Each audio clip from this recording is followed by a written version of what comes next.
Bwana, leo tuna story inayozungumzwa kila kona kutoka kwenye tamasha kubwa la Summer Finest Mwanza lililofanyika tarehe 3 June 2025. Dogo Paten ni kijana aliyekuja juu sana kwa kasi kwenye muziki wa Tanzania, na alikuwa na changamoto isiyokuwa ya kawaida jukwani. Sauti ilipotea ghafla, na hapa tunajiuliza nini hasa kilitokea? Uchawi au matatizo ya kiufundi au ni hofu ya jukwani? Hemu tuingie zaidi tuchambue hili swala. Summer Finest ni tamasha kubwa linalokusanya wasanii bora kutoka kila kona ya Tanzania. Mashabiki walijaa ukumbini wakiwa na shauku ya kushuhudia burudani kali kutoka kwa Dogo Paten. Kukiwa ni mmoja kati ya wasanii waliotarajiwa kutoa show ya nguvu, alipanda jukwani kwa energy kubwa kwanza onyesho lake, lakini mambo yakawa si mambo, yakaenda kama ambavyo yajatarajiwa. Wakati mashabiki walikuwa wakishangilia na kuimba pamoja naye, ghafla Dogo alisimama kimya.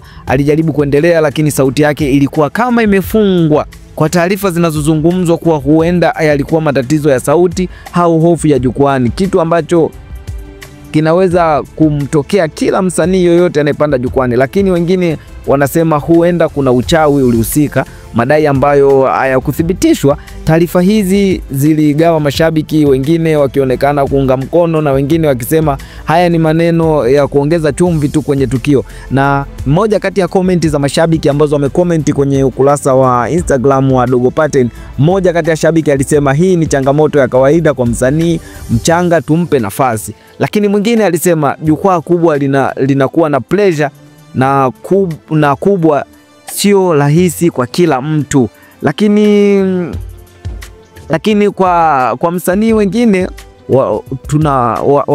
wanaozama hii video, jambo ambalo lilipaswa kuwa funzo: hakikisha unaandaa sauti yako, unafanya mazoezi ya kutosha na kujifunza jinsi ya kushughulika na pressure ya mashabiki ukiwa jukwani. Kwa kiufupi, Dogo Paten alipata changamoto, lakini hii haikuwa sababu ya kumnyoshea kidole. Tunajua kwamba kila msanii na ana siku zake ngumu, na muhimu jinsi inavyorejea kwa nguvu mpya. Sisi Tubone Media tunampa support na tunasubiri kwa hamu onyesho lake linalofuata. Vipi watu wangu, mnaamini huu ulikuwa uchawi, tatizo la usauti, au ni changamoto za kawaida za wasanii? Drop maoni yako hapo chini na usisahau kubonyeza subscribe kwa update zote za moto. Tubone Media tuna story kali kwa ajili yako, so hakikisha umesubscribe ili kupata story kali kutoka kwetu. Mpaka wakati mwingine, mimi ni Tubone Media, keep watching.